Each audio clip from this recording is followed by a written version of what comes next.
Hello welcome to my channel. ഇന്ന് നമുക്ക് നല്ലതായിട്ട് വരട്ടിയെടുത്ത ബീഫ് ലിവറിൻ്റെ റെസിപ്പി കാണാം. വെളിച്ചെണ്ണയിലാണിത് ഉണ്ടാക്കുന്നത്. ആദ്യമായിട്ട് വെളുത്തുള്ളി ഇഞ്ചിയും കൂടെ വഴറ്റിയെടുക്കുക. ഇനി 2 സവാളയും കൂടി ഇട്ട് ഉപ്പ് ചേർത്ത് വഴറ്റുക. പൊടികളായിട്ട് പെരിഞ്ജീരകപ്പൊടി, ഗരം മസാല, മല്ലിപ്പൊടി, മുളക് പൊടി, മഞ്ഞൾപ്പൊടിയും കൂടി ഇട്ടതിന് ശേഷം കുറച്ച് കുരുമുളക് പൊടിയും കൂടി ഇട്ട് നല്ലതായിട്ട് വഴറ്റിയെടുക്കണം. ഇതിൻ്റെ അളവെല്ലാം ഞാൻ ഡിസ്ക്രിപ്ഷൻ ബോക്സിൽ കൊടുക്കുന്നുണ്ട്. ഇനി 1 ടേബിൾ സ്പൂൺ എണ്ണയും കൂടി ഒഴിച്ച് ഒരു തക്കാളിയും കൂടെ ചേർത്ത് നമ്മൾ കഴുകി വൃത്തിയാക്കിയ ലിവറും കൂടി ചേർത്ത് നല്ലതായിട്ട് മിക്സ് ചെയ്യുക. ഞാനിവിടെ വെള്ളം ചേർത്തിട്ടില്ല, അടച്ചു വെച്ചാണ് വേവിക്കുന്നത്. ഇതിൽ നിന്ന് ആവശ്യത്തിന് വെള്ളം ഇറങ്ങും. ഇനി ഈ വെള്ളമൊക്കെ ഒന്ന് വറ്റി വരുമ്പോഴത്തേക്കും ലിവർ നല്ലതായിട്ട് വെന്ത് വരും.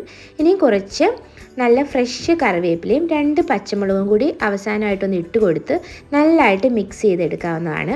നല്ല ടേസ്റ്റി ആയിട്ടുള്ള ലിവർ റോസ്റ്റ് ഇവിടെ റെഡിയായി. അപ്പത്തിൻ്റെയും ചോറിൻ്റെയും ഒക്കെ കൂടെ കഴിക്കാൻ ബെസ്റ്റാണ്. Thank you for watching.